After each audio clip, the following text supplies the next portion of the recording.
Hey kids, Dean with Crypto the Wonder Dog. You can see if you're watching this on YouTube, I'm wearing my Cowboys jersey again, my Roger Staubach jersey, and because they won again last night, and apparently this is the winning combination: my hat and my jersey, my Roger Staubach jersey. And I just had a talk with a guy who was fan of the Redskins, even though he's moved on to the Philadelphia, New Jersey area, and is now sadly a Eagles fan. And even though we're all three teams in the same conference, I don't know how he can do that. I wouldn't be. If I was a Redskins fan, I don't think I could ever cheer for the Eagles. And if I was an Eagles fan, I don't think I would be cheering for the Redskins. But super nice guy, Mark Roderick of Flaster Greenberg. It's a law firm, and they are absolutely convincing everyone, and not convincing, but showing over and how that you can be SEC compliant in a day, not a week, not a month, not a year, in a day, and on your way to raising capital for your ICO, getting that off the ground. But then not just that, but he has background in that in raising crowdfunding. For entrepreneurs, businesses, and he sheds new light on what the SEC actually is. It's not a mean governing body that rules with an iron fist like the IRS does. No love for the IRS from me or from anyone really that I know, unless they're employed by the IRS, and then they just enjoy cashing that check, I guess. But Mark Roderick. Super nice guy, and he has a lot to say about the SEC, how easy it is, and you should absolutely get a hold of him if you are in the market for a business lawyer that can keep you on the straight and narrow and keep the SEC off your back, and actually shake hands with them walking down the Bitcoin brick road. All right, so here is the show on this November the 19th, 2018, on Crypto the Wonder Dog. You guys ready to start the show? All right, let's start the show. Start recording. I just kind of zoom right into it. I don't really put. I do an earlier introduction, and we just kind of blend in, so it makes it more natural. So it doesn't look like we're doing a hardcore interview here. Okay. So whatever. We're buddies, just talking. What part of the country are you in today? I am in New Jersey, just outside Philadelphia. Are you? Okay. Yep. Are you getting a little snow out there right now? We had snow. We had this storm on Thursday. Yeah. That paralyzed the whole region. Paralyzed. Really, I'm not joking at all. Because we weren't supposed to get snow. We were supposed to, just get a dusting and then have the rain wash it away. Yeah. We ended up getting here about 4 inches, and in New York about 6 inches. There was no salt, nothing on the road, and it absolutely paralyzed the entire region. I mean, kids spent the night at the school. They couldn't get home. Oh, I saw that on the news, yeah.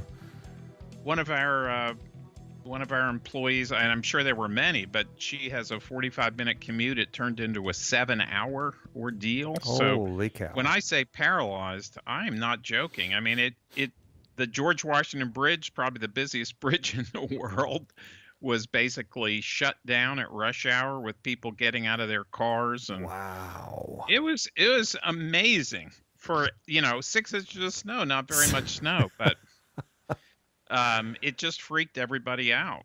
Yeah, I mean, you guys get snow. It's not like a new thing for New Yorkers and New Jerseyers. No. Yeah. But I'm sure if that happened in California, the whole state would shut down, even if Orange County got snow. Yeah, well, that is true. All right. So I was introduced to you through a few people, and is checking out your website and everything here. And let me zoom over to it. Crowdfunding and FinTech Law blog, and you're with Flaster Greenberg, right? That is correct. All right. So tell me what you do. Well, I do. What do I do? I do offerings. I Okay. do securities offerings all the time, and a lot of related stuff. I mean, my career has been representing entrepreneurs and their businesses Yeah. in everything they do, and entrepreneurs do a little bit of everything. Yes. Yes, they do. Everything from hiring employees to doing mergers and acquisitions kind of stuff, a lot of venture capital. And, entrepreneurs are always raising money. So I've always been involved with a lot of capital formation kind of stuff. And so then when crowdfunding came on the scene and I realized it was going to be the big disruption to the capital formation industry, I decided to be the world's expert on crowdfunding. And so for the last 5 years, that's really all I've been doing. Just lots of deals in all kinds of stuff, real estate, and of course now ICOs. But, lots of business transactions of all kinds. Yeah. So that's what I do. I have to tell you that my whole career, I've struggled to tell people what I do. So, you go to a cocktail party, what do you do? Yeah. I'm a lawyer. Yeah. Oh, you're a personal injury lawyer? No, I'm a business lawyer. What do you do? Well, and I've actually never been able to describe what I do exactly. So I just say I do business deals all the time. Yeah. All right. Well, how were you introduced to blockchain or Bitcoin, or how was that? How did that happen? Well, it the transition or the introduction actually happened pretty naturally because everyone raising money for crypto or blockchain projects uses crowdfunding to do it. I shouldn't say everybody. I'm sure there's some people who don't, but by and large, as the industry developed, in fact, as soon as it started, people in the blockchain world were doing Rule 506C offerings, which is a certain kind of crowdfunded offering to raise capital. So those of us in the crowdfunding space, immediately were involved in the blockchain space. Yeah. Was it just last year? I was speaking at what had been a crowdfunding conference in Los Angeles, but in August of 2017, you may recall, it was kind of almost the height of the crypto mania. So the conference had turned into a crowdfunding and crypto conference. So Really? that's kind of what happened. Now, there's a lot of legal issues especially when it comes to the SEC and things like that. And when you're raising money for ICOs, are you advising on that? Oh yeah. Okay. Yes. Yep, that's exactly right. I mean, raising money for ICOs, selling these super cool digital token things, Mm-hmm. and raising money, say, for a concrete manufacturing company, are actually, from a legal point of view, have more in common than they are different. So yes, I mean, slowly, back in August of 2017, people were not understanding that. And I remember, I'm not going to name names, but there were companies I remember one conference, a company doing an ICO, and I spoke to them and said, guys, it sure looks like you're selling a security here, and that you're going to have to comply with the SEC rules." And they assured me, "No, no, no. We got this all covered." Well, Yeah. in the past few days, they have been in the news, and not in a good way. So Oh man. it was, yeah. So Are they a U.S. company? yes, Okay. yes. Yeah. Yeah, so I definitely, I mean, that's kind of what being a lawyer in the crypto space means, is telling people when and how they have to comply with the SEC rules. It's not a hard thing to do, right? I mean, they've got a pretty easy formula to follow. You just follow that. They're pretty nice to you, right? That's exactly right. I wish you could put that on a plaque somewhere and put it up at every crypto conference. Yeah, they're It's not the not that IRS. hard. Yeah. And I have used exactly those words speaking at crypto conferences. It's not hard, guys. This is not rocket surgery, as they say. Yeah. We can comply. You can comply. And I'll read, I'll read an interview with someone in blockchain will say, if the SEC would just publish some rules, we'd all be better off. But, we've got rules. We got rules coming out our ears from the SEC. The rules are out there. They're pretty easy to find, right? Very easy to find. It's just you just have to be willing to listen and believe it. But yeah, it's easy. You and I can do an ICO this afternoon that will be completely legal. No problem. It's that easy. Wow. It is that easy. And the people are just fighting it. They just think that it's just too hard. Oh, I can get around it. Yeah, well, there was this idea, and I have to say that it was an idea that was at least joined in, if not actually invented, by lawyers who should have known better. But there was this idea that cryptocurrency and blockchain are so cool and so new. They are just like nothing the world has ever seen, and therefore no 85-year-old securities law statute could possibly apply to something so new and so cool. Really, Yeah. I'm not exaggerating. That was the view, that these things are just unlike anything that human beings have ever experienced. Like they're from outer space. So how could the SEC possibly regulate something from outer space? Yeah. Well, it's a security, though.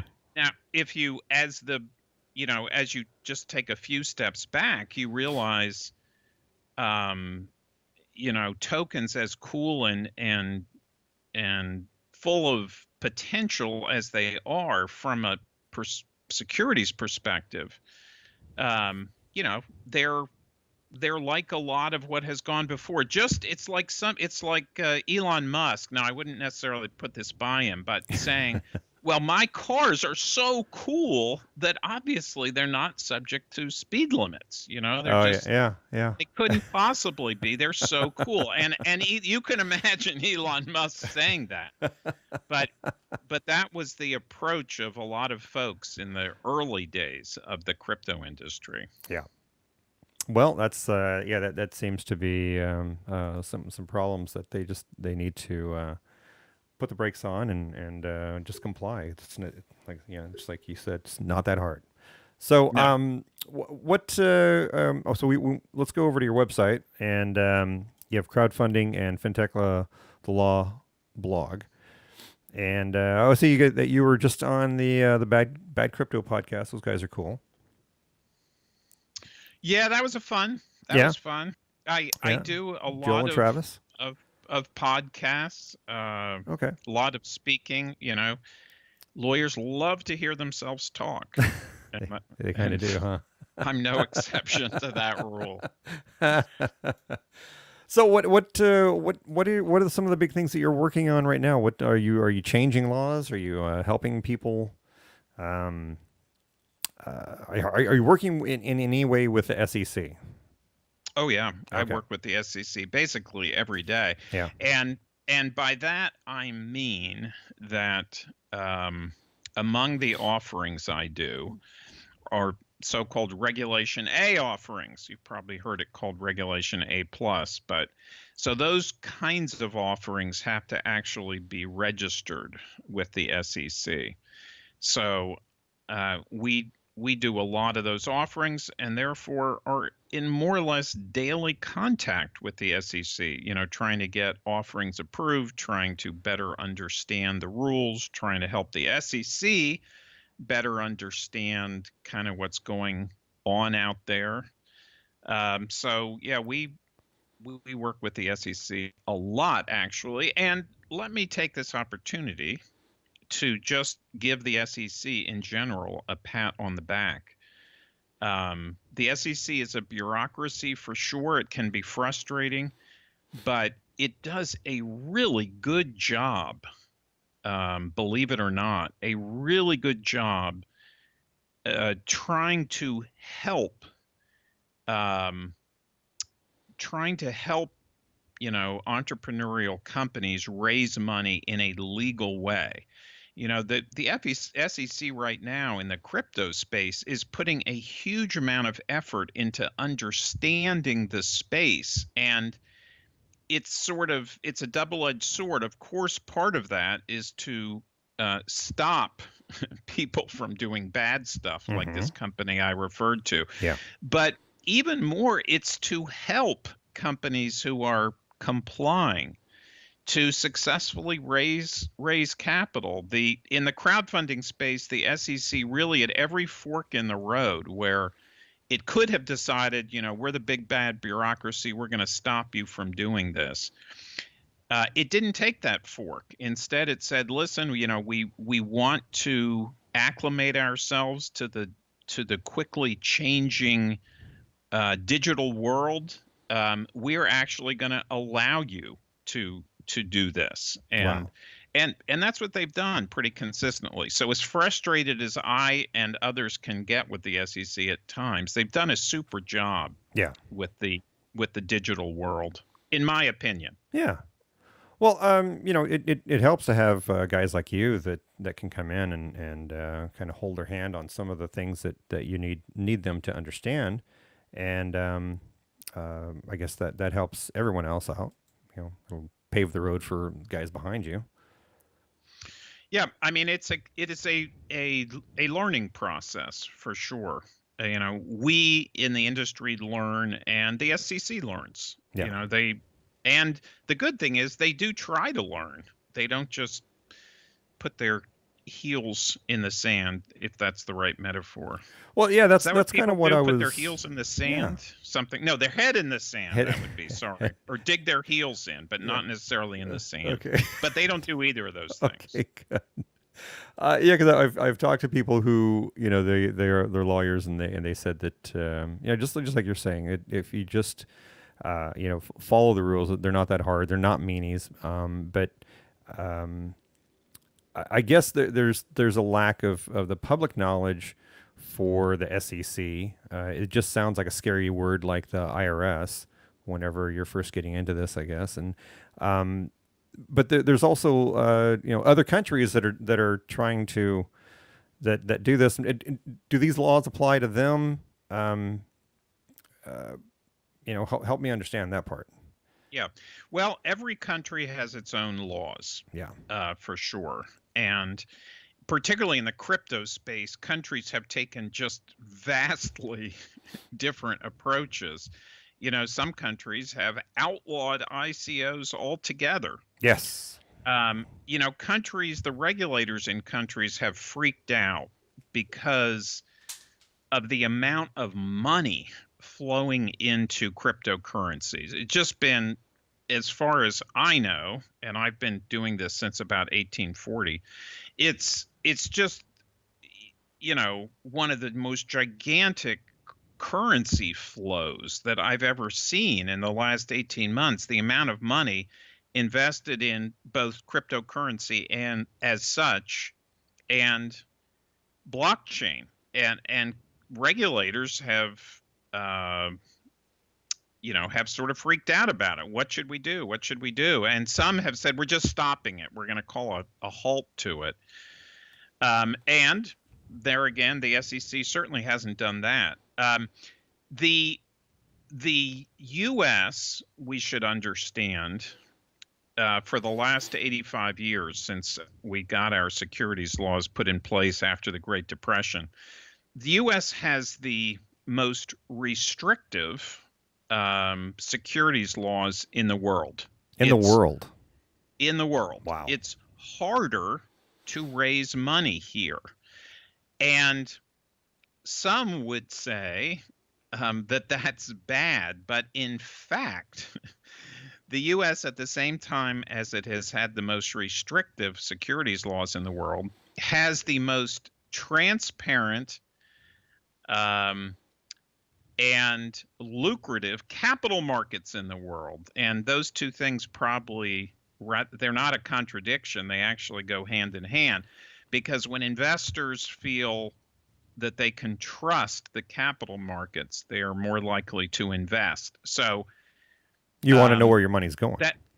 That's right. Yeah. And you trust that you're getting all the accurate information and so forth. So in the crypto space, the US is probably going to have the most restrictive securities markets in the world for selling tokens. And there may be some companies who don't want to comply with the US rules, and they will go to the Cayman Islands or Malta or someplace to raise capital. Yeah. And the history of our capital markets is we're going to say that's okay. If a company is not willing to comply with our laws, whether it's an oil and gas company or a crypto company, that's okay, because it's more important for us to have transparency in our capital markets. Yeah, of course. Yeah. And they're there to protect the general public. They're not there to really worry about the anything else. They're protecting the investors. Well, yeah, I mean, sort of. This is how I see it. They're there to protect investors, but that's the sort of secondary purpose. The principal purpose is that they're there to ensure that U.S. companies have access to capital. That's the most important thing that securities law regulators do. So that an entrepreneur, whether it's a Facebook or a Google or anybody else with a great new idea, has access to capital. And they figured out that the best way to give companies access to capital is to have a market that investors trust. In the same way that, we didn't used to have lemon laws for automobiles in this country. And when they were being considered by the states, of course, the automobile manufacturers didn't like it. Oh, my God, it's going to ruin our business. Well, guess what? We now have lemon laws in probably most states. And guess where automobile manufacturers sell the most cars? In those states. In those states, yeah. Because if consumers trust the market, if they trust the system, they'll buy cars. Yeah. And similarly, if they trust the securities markets and the stock exchanges, they'll invest their money. So that's the principal purpose of the SEC, to protect the integrity of the capital markets so that U.S. companies have access to capital. Wow. Well, I haven't heard it put like that, and that changes things, I'm sure, for a lot of people who are looking at the SEC. So, what other areas do you work in? I mean, do you dabble in any kind of investing? Do you dabble in any kind of checking out the ICOs? I do invest. I've invested in a lot of real estate, because probably about 90% of crowdfunding is real estate. Is I've it? Invested, I didn't know that. Oh yeah. Wow. Yeah. Which kind of makes sense. People in crowdfunding, people are investing sitting at their computer. They're investing in something that by definition they can't sort of feel or touch. So as it's turned out, they feel much more comfortable investing in an apartment building that they, I know what an apartment building looks like. Yep. Here, there's a picture of it. I know how they make money. They charge rent, because I've rented.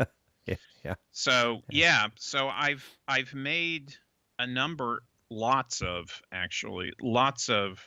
real estate investments. I didn't invest in Bitcoin. No?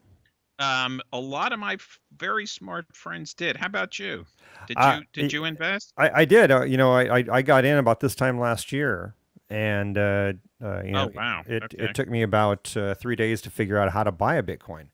So once I figured it out and realized that there was a difference between Bitcoin and Bitcoin Cash and other things like that, that's when my curiosity just got the best of me, and I went crazy in this whole space. And I wanted to I Do you wanted to still bring. own it? No, I don't, because of another guy that I was talking to, and he reads charts and data and stuff. In fact, I just put up a show with him, Bo Ploney, and he had advised me when to get out, and I did, and thank goodness I did. And we just did a show yesterday talking about how that right now it's pretty much if you want to get back in, it's a 50% off sale. So he called it the early Christmas sale for all cryptos. And from the historical data that he reads, being in gold and precious metals and things like that, that he sees that he thinks that we should see a $10,000 Bitcoin by December. So Okay. that was his analytics from charts and data. So he saved me from losing a lot of money, and hopefully now I'm kind of back in, and I'll recoup some of the stuff I did lose before I met him. Yeah.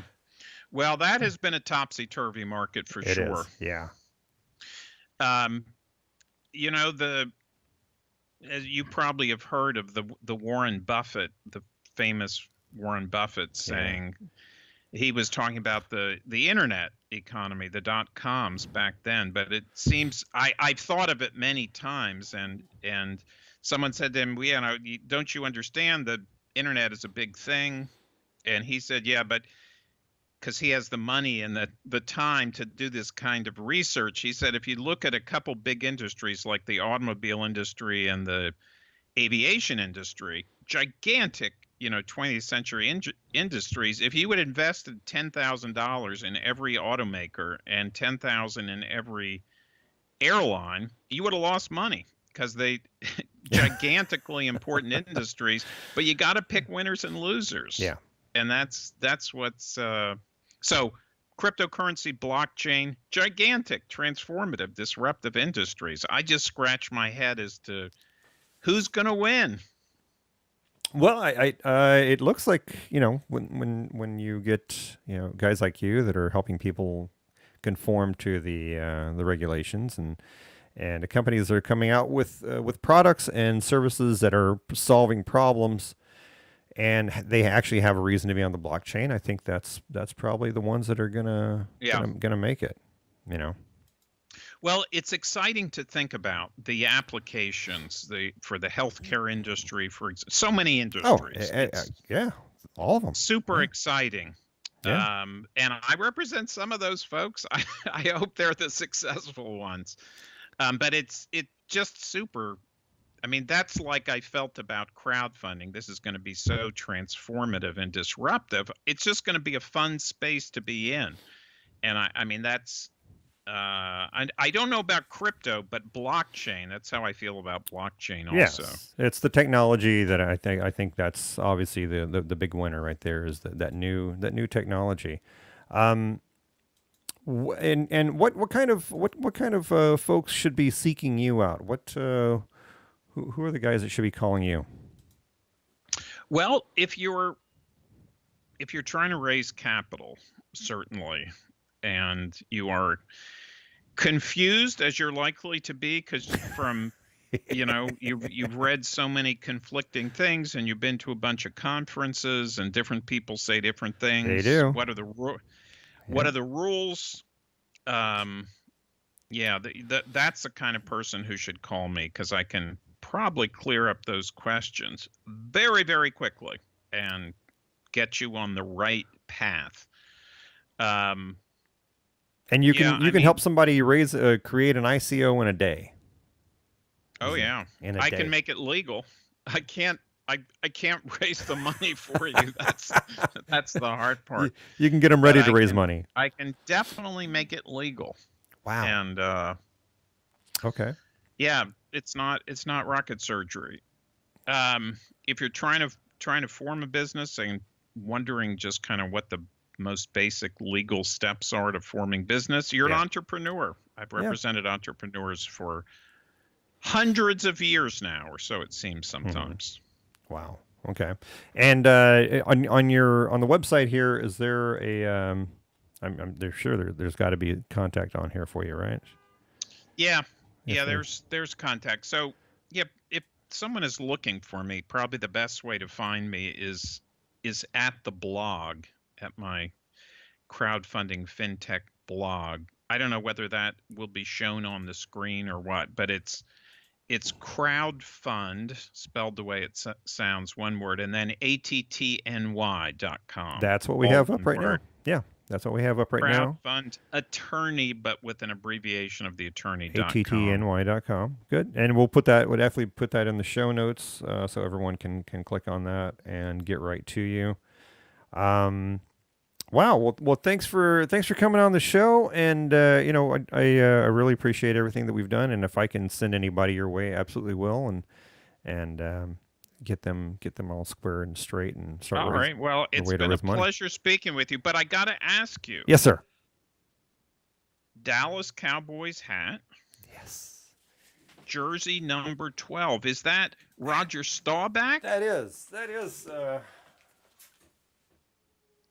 How about that? Wow, that is a throwback.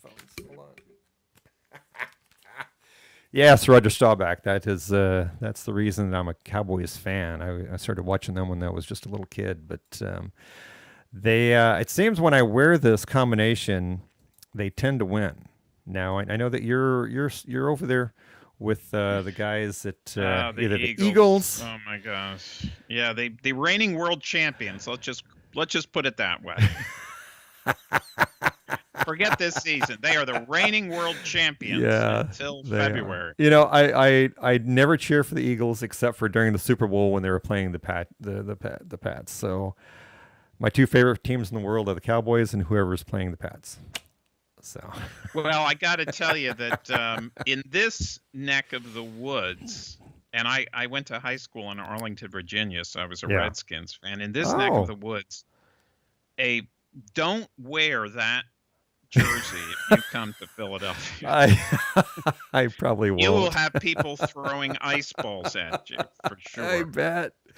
Yeah, but I can wear it here in Southern California. We have there's not a whole lot of love around where I am for any one team. So, we got the Rams back, which is cool. I like the Rams, and I'll cheer for them if they're not playing the Cowboys, or if they're playing the Pats. Absolutely, I'll cheer for them. But and then they got the Chargers. We have too many teams that just move around in California. They can't just sit still and enjoy themselves. Plant some roots. Everyone's trying to move around. So it's now the LA Chargers, which doesn't sound right, and the LA Rams. The LA Rams, that's good. And at one time they were the LA Raiders. So I'm glad that black eye's gone. What are the Raiders back in Oakland now? They are, but they're going to be the Las Vegas Raiders now. I think. Oh, that's right. I think beginning of next year. I've seen the stadium in Vegas. I've seen the place where they're going to be building the stadium. And it's going to be something that would rival Jerry World, I think. But I actually just took a tour of Cowboy Stadium a few weeks ago. It's pretty impressive. I don't know if you've ever been there. I have to tell you a funny story about the Cowboys and the stadium. My cousin, his name is Van Romaine. He's a musician. He's a drummer. Yeah. And he's the drummer for Enrico Iglesias. Oh, wow. Mega famous pop star. Yeah. And not too many years ago, when the Super Bowl was in Dallas, they played at the Super Bowl. Oh, And really? so they were there. They were there for a sound test, I guess, a few days before. And Van, my cousin, I guess the cheerleaders were there, and so Van was going to take a photo, and the cheerleaders, the Dallas Cowboys cheerleaders, all insisted on being in a group around my cousin and having a group photo with the Dallas Cowboy cheerleaders and my cousin in the middle. And he posted that on Facebook, and I said, Van, I will now never be able to post a photo on Facebook because you have upped the ante so high. That's hard to beat. With all the Dallas Cowboys cheerleaders. That is hard to beat right there, man. That is hard. That's tough. Yes. I did get to tour the cheerleaders' dressing room. They weren't there when I was there, but we got to tour that and the Cowboys dressing room. But they were putting up I didn't get to see the field. All I got to see was construction for Taylor Swift's concert they were about to have for her. So, yeah, but it's an enormous stadium, and every seat you can see the field. There's no obstructed views. Well, they're playing the Redskins on Thanksgiving, right? They are. That's yeah. Are you still a fan of the Redskins? It's been a long time. I have a certain fondness for them, but I'm not. I was a super fan. It was back in the Joe Theismann days. And, John Riggins? Yeah. All that. And, back when they were winning Super Bowls. Yeah. So that was fun. Yeah. They were a tough team to beat. But, but now the quarterback had the grotesque injury. Yeah, dude, break his ankle? He broke everything. He broke his tibia and fibia together. Oh my God. Yeah. I haven't watched the video, because I watched, back in the day, I saw the Joe Theismann injury, and they say it's just like that. That was Lawrence Taylor, right? That was Lawrence Taylor, and that was a nauseating video. And I understand this one's just as bad. So he felt bad for that dude, right? I mean, he didn't. Oh yeah, for sure. Lawrence Taylor, yeah. Yeah, that's a shame. And this time it was J.J. Watts. And he's a nice guy. I mean, he's not a very nice guy. Yeah. And they all came out to midfield, both teams, and tried to comfort him and pat him on the back. And horrific injury, but from a Cowboys perspective. Yeah, I hate to see anybody get hurt. Out to win on Thanksgiving. Yeah, I hate to see anybody get hurt, but. But if it has to be someone, it has to be someone. The Washington Redskins quarterback will do. Yeah, if you could just put a Band-Aid on it and just keep him off the field for a couple of plays, I'm okay with that. But if he's got to go to the hospital, I'm not okay with that. But anyway, man, well, great talking with you. That's a lot of fun.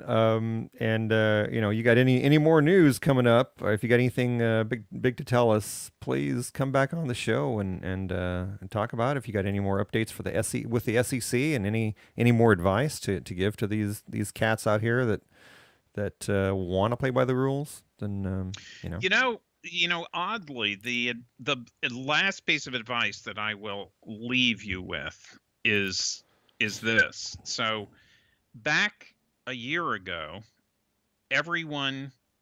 many people, more than a majority, I won't say everyone, believed that the sale of a token was not going to be governed by the SEC, again, because these were new magical objects from outer space.